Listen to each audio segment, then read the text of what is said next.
গতকাল আমি একটি ভিডিও আপলোড করেছিলাম যেখানে বিজেপির লোকেরা পাড়ায় পাড়ায় প্রচারে যাচ্ছে।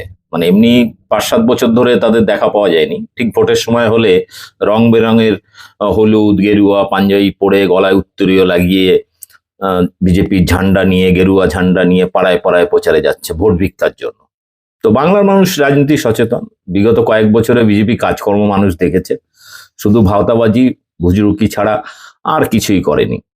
বিভিন্ন সামাজিক প্রকল্প নিয়ে বিদ্রূপ করেছে, আবার নিজেরাই সামাজিক প্রকল্পের টাকা বাড়িয়ে দেওয়ার লোভ দেখিয়েছে। অন্যান্য বিজেপি শাসিত রাজ্যে যেখানে যেখানে বিজেপি জিতেছে সেখানকার মানুষের সাথে ভোটের পরে কি দুর্দশা করেছে তার নমুনা আমরা সাম্প্রতিক বিহারে এবং দিল্লিতে দেখেছি। অন্যান্য রাজ্যে তো চলছেই। এহেন পশ্চিমবাংলায় এবারে 2026 ইলেকশনকে কেন্দ্র করে অলরেডি প্রচার অভিযান শুরু করেছে বিজেপি। তারা বিভিন্ন রকম ছলচাতুরি করছে, মানুষ বুঝে গেছে। তো গতকাল দেখেছিলাম বর্ধমানে পাণ্ডবেশ্বরের একটি ঘটনা, যেখানে প্রচার করতে গিয়ে পাবলিকের তাড়া খাচ্ছে, পাড়ায় পাড়ায় তালা বন্ধ করে রেখে দিচ্ছে গেটে বা দরজায়, তাদের জন্য খুলছে না, তাদের সামনে আসছে না। এবারে রীতিমতো তাড়া করছে পাড়ার লোকেরা। ঘটনাটা চাকদা বিধানসভা। তো চাকদাতে কি হয়েছে ছোট্ট ক্লিপিংস আপনাদের দেখাবো, এবং এটাই যেন পাড়ায় পাড়ায় শুরু হয়, প্রতিটি পাড়ায় প্রতিটি গুলিতে।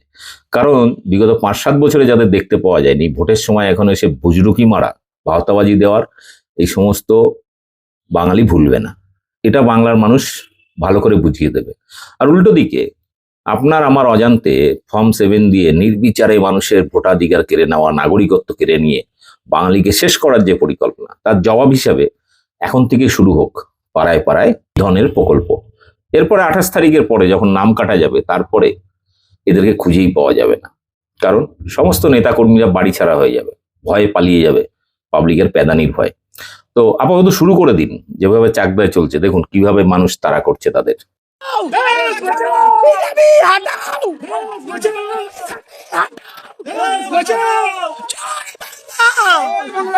জয় বাংলা। 5 বছর ঘুমাচ্ছিল, উঠে আসলো ঘুম থেকে উঠে আসলো। 15 বছর ঘুমাচ্ছে। ঘুম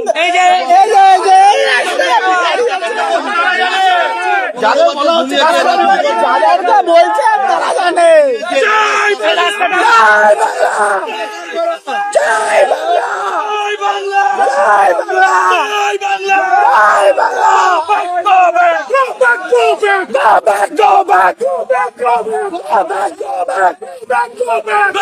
Go back.